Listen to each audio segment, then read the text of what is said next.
ஏசாயா 43வது அதிகாரம் முழு அதிகாரத்தையும் நாம் வாசித்தோம். அதிலே ஒரு 2 வசனங்களை 3 வசனங்களை மாத்திரம் நாம் வாசிக்கிறோம். 43, 10, 11, 12வது வசனம். நானே அவர் என்று நீங்கள் உணர்ந்து என்னை அறிந்து விசுவாசிக்கும்படிக்கு நீங்களும் நான் தெரிந்து கொண்ட என் தாசனும் எனக்கு சாட்சிகளாய் இருக்கிறீர்கள் என்று கர்த்தர் சொல்லுகிறார். எனக்கு முன் ஏற்பட்ட தேவன் இல்லை, எனக்கு பின் இருப்பதும் இல்லை. எனக்கு முன் ஏற்பட்ட தேவன் இல்லை, எனக்கு பின் இருப்பதும் இல்லை. யார் இதை சொல்றா?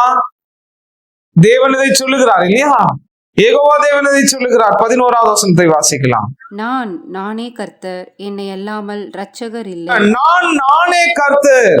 வாசிக்கலாம், எல்லாரும் சேர்ந்து அந்த வசனத்தை வாசிக்கலாமா? நானே கர்த்தர், என்னை அல்லாமல் இரட்சகர் இல்லை. 12வது வசனம். நானே அறிவித்து ரட்சித்து விளங்க பண்ணினேன். உங்களில் இப்படி செய்யத்தக்க அந்நிய தேவன் இல்லை. நானே தேவன் என்பதற்கு நீங்கள் எனக்கு சாட்சிகள் என்று கர்த்தர் சொல்லுகிறார். நான் உங்களை ரட்சித்திருக்கிறேன் பாருங்கள். அதுதான் ஆதாரம். நான் உங்களை ரட்சித்திருக்கிறேன், அதுதான் ஆதாரம். நான் தேவன் என்பதற்கு. யார் சொல்றா? யெகோவா சொல்றாரு. நானே தேவன் என்பதற்கு நீங்கள் எனக்கு சாட்சிகள் என்று கர்த்தர் சொல்லுகிறார். இஸ்ரவேலினுடைய வாழ்க்கையை நீங்க யோசிச்சு பாத்தீங்கன்னா, இஸ்ரவேலருடைய சரீரத்தை அல்லது சரித்திரத்தை நீங்கள் வேதத்திலே படித்து பார்த்தால், இஸ்ரவேலின் இரட்சகராக யார் இருக்கிறா? யெகோவா தேவன் இஸ்ரவேலை எங்கிருந்து ரட்சிக்கிறாருங்க? முதலாவது ஆபிரகாமை எங்கிருந்து ரட்சிக்கிறார்? ஆபிரகாமை விக்கிரகத்தை வணங்கி சேவித்துக் கொண்டிருந்த ஆபிரகாமை ரட்சித்து தேவன் என்ன செய்கிறார்? அழைக்கிறார். யார் அழைக்கிறா? யெகோவா தேவன். இப்போ இஸ்ரவேல் ஜனங்கள் எகிப்து தேசத்திலே அடிமைகளாய் இருக்கின்றார்கள். வேதம் சொல்லுகிறது, ஓங்கிய புயத்தினாலே பலத்த கரத்தினாலே நான் உங்களை விடுவித்திருக்கிறேன், உங்களை ரட்சித்திருக்கிறேன், உங்களை நடத்தி இருக்கிறேன். ஆண்டு எவ்வளவு அருமையா நடத்தினார் பாருங்க. எத்தனை வாதைகள் எல்லாமே எகிப்தியரை தேவன் வாதிக்கிறார். 10 வாதைகளை நான். இப்போ 10வது வாதை என்ன அப்படின்னா, அந்த சங்காரதூதன் பட்டணத்திலே அவன் கடந்து வந்து எகிப்தியரின் தலைப்பிள்ளைகள் எல்லாரையும் அவன் செய்கிறான், கொன்று போடுகிறான். அப்போ தேவன் யாரை ரட்சிக்கிறார்? யெகோவா தேவன் யாரை ரட்சிக்கிறார்? இஸ்ரவேலரை ரட்சிக்கிறார். எப்படி? யாருடைய வீட்டின் நிலைக்காலில் எல்லாம் ரத்தம் பூசப்பட்டதோ அந்த வீட்டை எல்லாம் பாஸ்ஓவர் அவன் என்ன செய்கிறான்? இந்த சங்காரதூதன் அந்த வீடுகளை கடந்து போய் விடுகிறான். அதான் பாஸ்ஓவர், பஸ்கா. கடந்து போகிறான் இல்லையா? கடந்து போய் விடுகிறான். ஆகவே தேவன் இவ்வாறு ரட்சித்து அவர்களை கூட்டிக் கொண்டு வருகிறார். எங்கிருந்து கூட்டிட்டு வராரு? எகிப்திலிருந்து இஸ்ரவேல் ஜனங்களை கூட்டிக் கொண்டு வந்த உடனே முதலாவது அவர்களுக்கு என்ன வருகிறது? தடை. முதலாவது என்னங்க?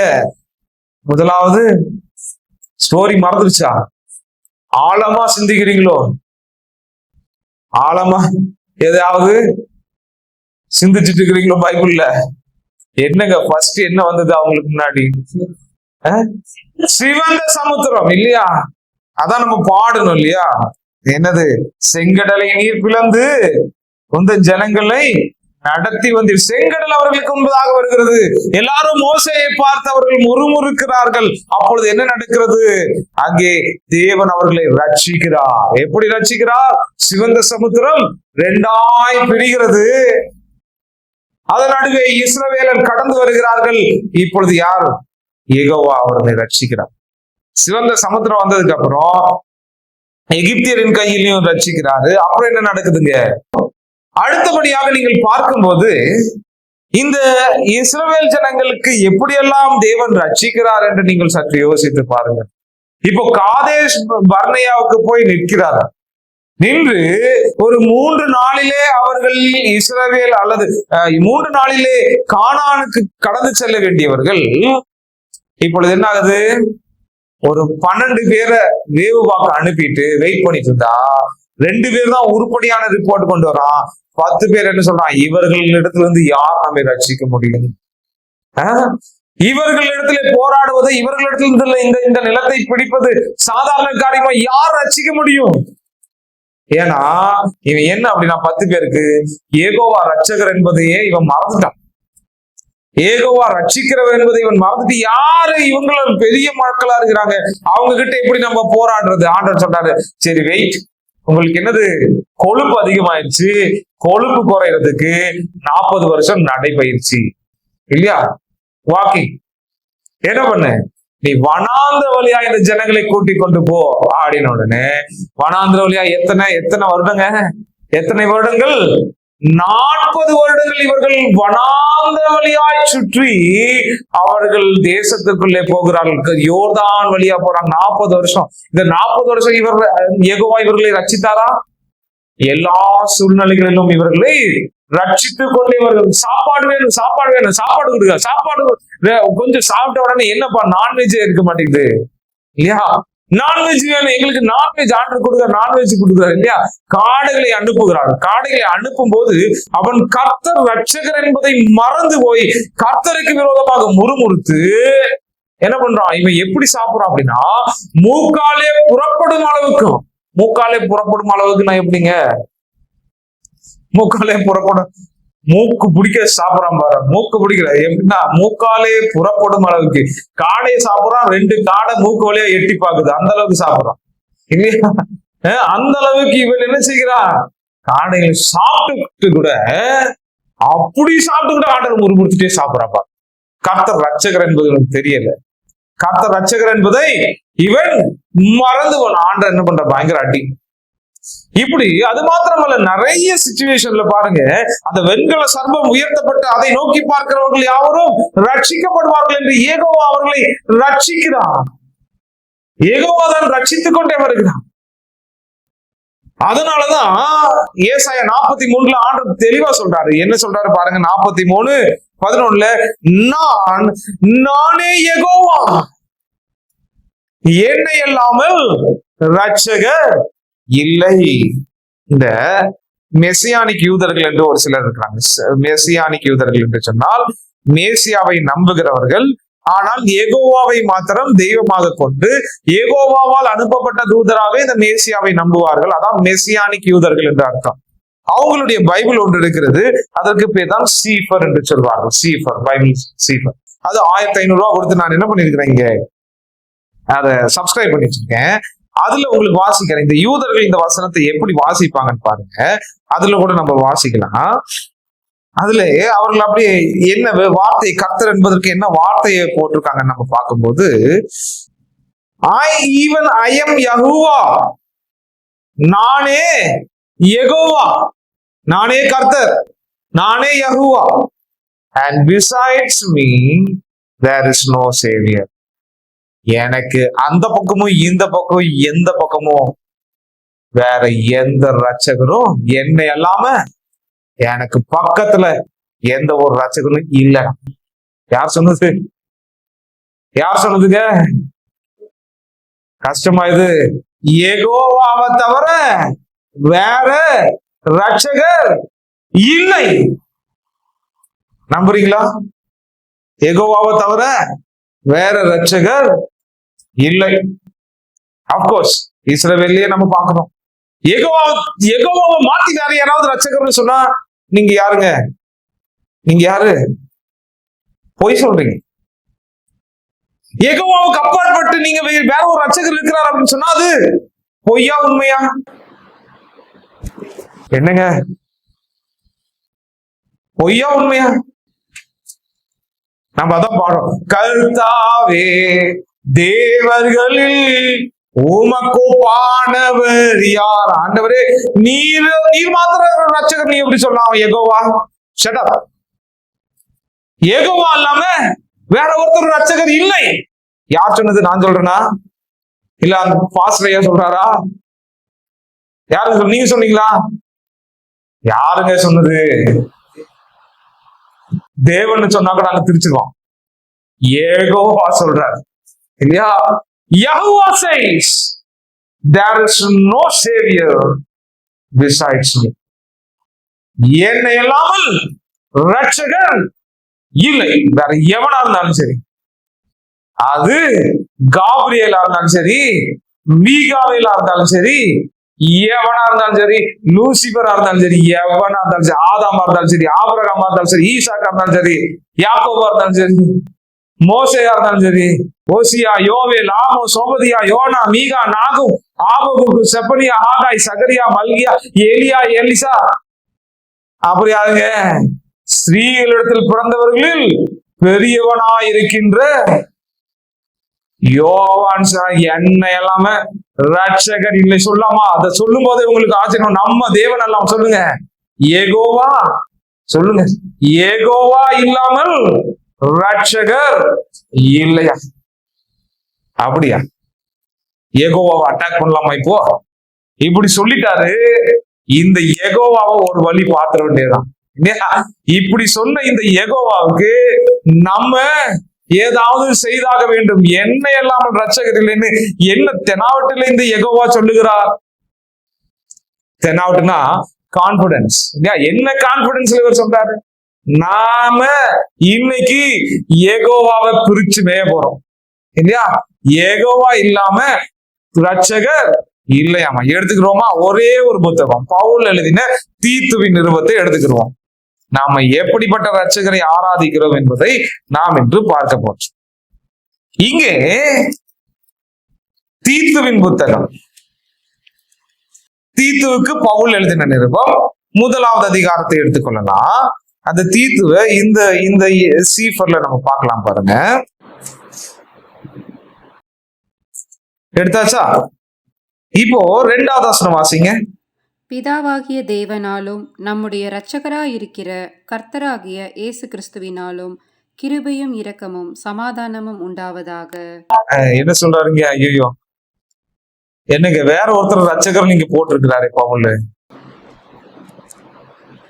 இல்ல இப்போ என்ன ஆச்சுது இங்க? அதாவது தீத்துவின் நிருபம் 1வது அதிகாரம் 2வது வசனத்துல என்னமோ போட்டிருக்குது பாருங்க. 4வது வசனம் வாசிங்க.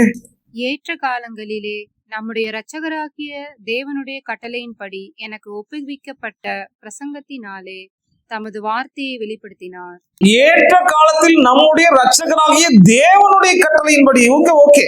4வது அதிகாரத்தில் நாம் பார்க்கும்போது அடோனாய், அடோனாய், ஏலோஹிம் அவர் சேவியர். ஏலோஹிம்னா யாருங்க? ஏலோஹிம்னா பழைய பாட்டுல ஏலோஹிம்னா யாருங்க? யெகோவா தானே.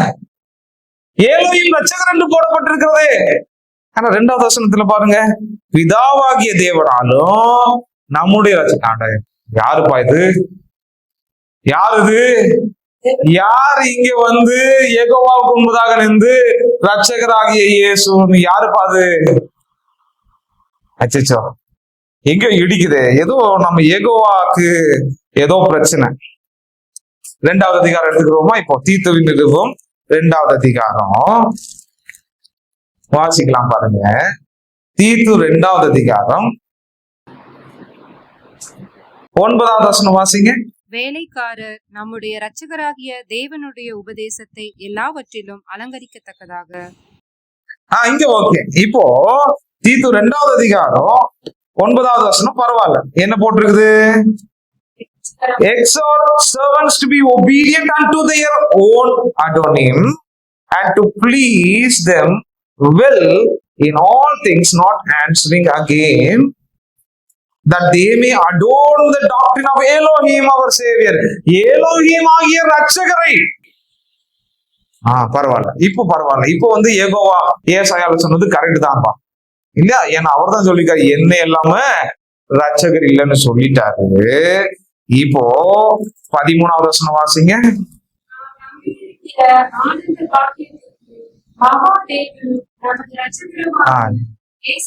யாருப்பா இது? மறுபடியும் யெகோவாவுடைய வழியில குறுக்கிடும் இந்த ரட்சகர் யார்? என்னை அல்லாமல் இரட்சகர் இல்லை என்று ஏலோகிம் சொல்லி இருக்கிறார். என்னை அல்லாமல் இரட்சகர் இல்லை என்று யெகோவா சொல்லி இருக்கிறாரு. இப்போ யாருப்பா இது நடுல? காதுள்ளவன் கேட்க கடவுள். யாருது? யாருது? வா, சம்திங் டு see.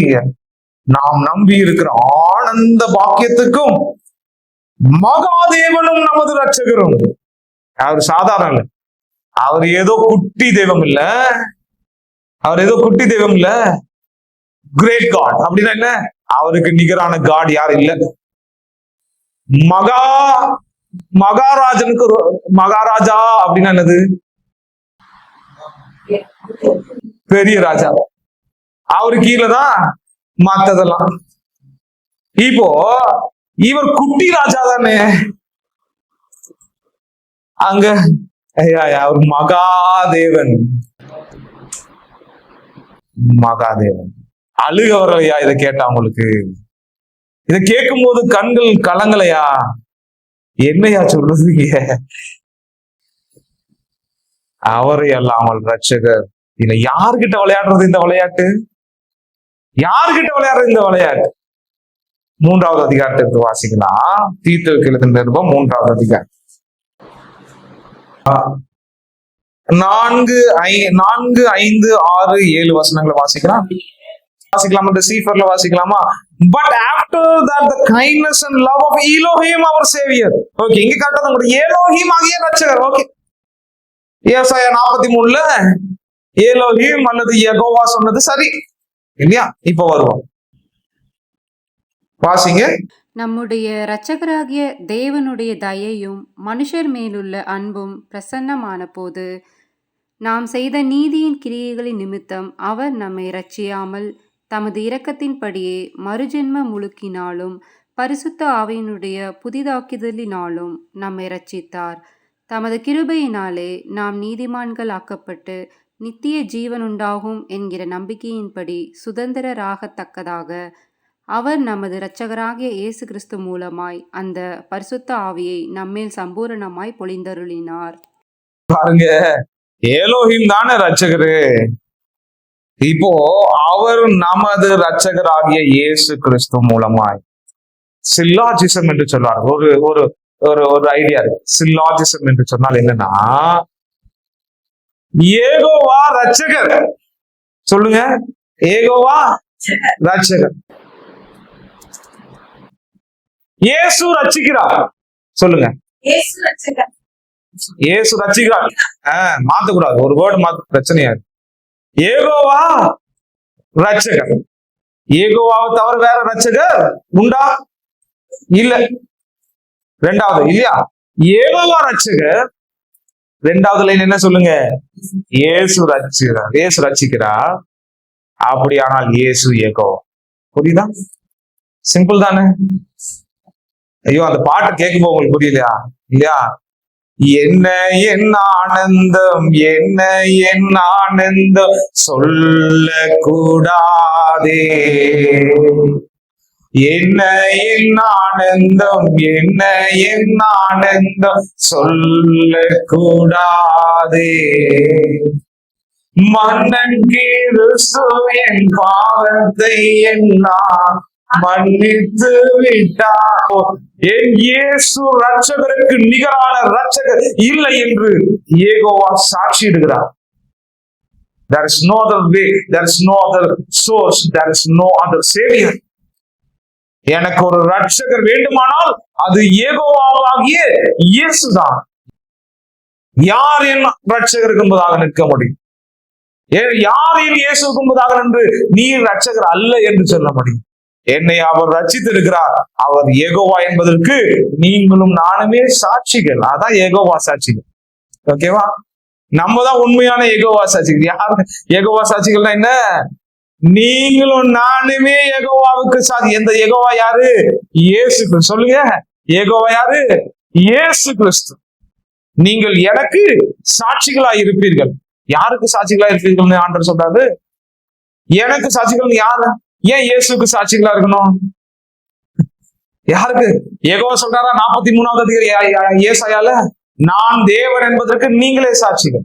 இப்ப இயேசு சொல்றார் புதிய ஏற்பாட்டுல, நீங்கள் எனக்கு சாட்சிகளா இருக்கிறீர்கள். அப்படின்னா என்ன? அவர் தேவன். புரியணும். நாம் இங்க கூடி வந்திருக்கிற நாம் எந்த விதத்திலும் அந்த பக்கம் இந்த பக்கம் விளையாட கூடாது. ஏன்னா என்ன சொல்றான் தெரியுமா? இயேசுவை ஆராதிக்க கூடாதான்.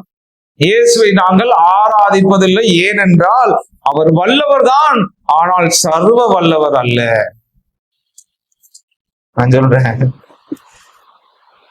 அவரே சர்வ வல்லவர். உங்களுக்கு ஒப்புவிக்கப்பட்ட அருமையான ஒரு வாசனை பாருங்க. உங்களுக்கு ஒப்புவிக்கப்பட்ட விசுவாசத்திற்காக நீங்கள் கூட போராடி. யூதா சொல்றாரா? அந்த வசனத்தை வாசிக்கலாமா? ஆண்டவரை மகிமைப்படுத்துவதுதான் முக்கியம். எடுத்து வாசிக்கலாம் பாருங்க. யூதாவின் நிருபம். பிரியமானவர்களே, 3வது வசனம். பிரியமானவர்களே, பொதுவான ரட்சிப்பை குறித்து உங்களுக்கு எழுதும்படி நான் மிகவும் கருத்துள்ளவனாயிருக்கையில் பரிசுத்தவான்களுக்கு ஒரு விசை ஒப்பு கொடுக்கப்பட்ட விசுவாசத்திற்காக. விசுவாசம் என்னங்க? டாக்டரின், உபதேசத்துக்காக. பல டைம் அல்ல, சபைக்கும். ரசில் வைப்பர் தெரியுமா? ரசில் வைப்பர், ரசில் வைப்பர் கேட்டிருக்கீங்களா? ரசில் வைப்பர்னா என்னது? என்ன தரலாம்? ரசில் வைப்பர்னா இல்லையா? அது கொட்டுச்சுன்னா அவ்வளவுதான் இல்லையா? ரசில் வைப்பர் அந்த மாதிரி ரசிலின் உபதேசம் ஒண்ணு இருக்கு இல்லையா? ரசிலைட்ஸ் சொல்லி தெரியுமா? ரசிலைட்ஸ் கொத்துனா செத்துருவீங்க. அது பாக்குறதுக்கு ரசில் வைப்பர் ரொம்ப அழகா இருக்குங்க. கண்ணாடி விரியன், கட்டு விரியன் நீங்க பார்க்கும்போது அழகா இருக்கும். நான் ஒரு டைம் அழகா இருக்குதுன்னு சொல்லி பெரிய கட்டு விரியன் அதுக்கு பக்கத்துல போயிட்டு இருந்து நான் நினைச்சேன் அது என்னது விஷம் இல்லைன்னு நினைச்சு ரொம்ப அழகா இருக்கேன்னு இருக்கேன். பக்கத்துல வந்து பெரிய கள்ள தூக்கி போட்டான் ரொம்ப வருஷத்துக்கு முன்னாடி. நான் என்ன ரசில் என்னமோ ஒண்ணு பாம்பு அழகா இருக்குது, சரி இது கடிக்காது, இதுக்கு விஷம் இல்லை. நான் நினைச்சேன் வெறும் நல்ல பாம்புக்கு மட்டும்தான் விஷம் இருக்குதுன்னு. ஆனா அது இப்போ ரீசெண்டா நான் ஒரு வீடியோ பார்த்துட்டு இருக்கும் போது ரசில் வைப்பர் இது கொட்டுனா மண்டையை போட்டுருவீங்கிறான் யூடியூப் வீடியோ. அப்போ நம்ம விடா இந்த பாம்புக்கு பக்கத்துலதான் நின்றுட்டு இருந்தோம் இல்லையா? பார்க்க அழகா இருக்கும். ரசில் பார்க்க அழகா இருக்கும். கொத்துச்சுன்னு வச்சுக்கோங்க ரசில் வைப்பர், ரசிலைட்ஸ்ன்னு சொல்லிட்டு ஒரு சில சுத்திட்டு இருப்பான். அவன் உபதேசத்தை கேட்கறதே நமக்கு என்னங்க? நமக்கு பாவம். அதை கேட்டு அதை நம்புறது நமக்கு சாபம். தப்பித்து கொள்ளணும். அப்படிப்பட்டவைகளுக்கு எதிர்த்து நிற்க வேண்டும். என் ஆண்டவருக்கு நிகரான ஆண்டவர் அல்ல இல்லை, என் இயேசுவுக்கு நிகரான வல்லவர் இல்லை, என் இயேசுவுக்கு நிகரான தெய்வம் இல்லை, என் இயேசுவே யெகோவா. யெகோவாவுக்கு நிகரான ரட்சகர் இல்லை என்று சொன்னால் என் இயேசு யார்? அவர் ரட்சகர். இயேசு ரட்சகரானால் அவரே யெகோவா. இதுக்கு மீறி நாம இந்த பக்கமும் சிந்திக்க கூடாது, அந்த பக்கமும் சிந்திக்க கூடாது. இதுதான் உங்களுக்கு ஒரு விசை ஒப்பு கொடுக்கப்பட்ட விசுவாசத்தின் பொருட்டு நீங்கள் போராட வேண்டும். யார் எதிர்த்தாலும் சரி, எதிர்காட்டியும் சரி. ஒரு சிலருக்கு யோசிங்க, கர்த்தர் நம்மை ரட்சித்திருக்கிறான். அந்த ரட்சிப்பு நிமித்தம் தான் நாம் இன்று என்ன செய்கிறோம்? இந்த பந்தியிலே நாம் பங்கு பெற போகிறோம். எதற்கு? மன்னன் கிறிஸ்து என் பாவத்தை எல்லாம் மன்னித்து விட்டார். கண்களை மூடி பரலோகத்தை தேவனை நோக்கி பார்க்கலாம்.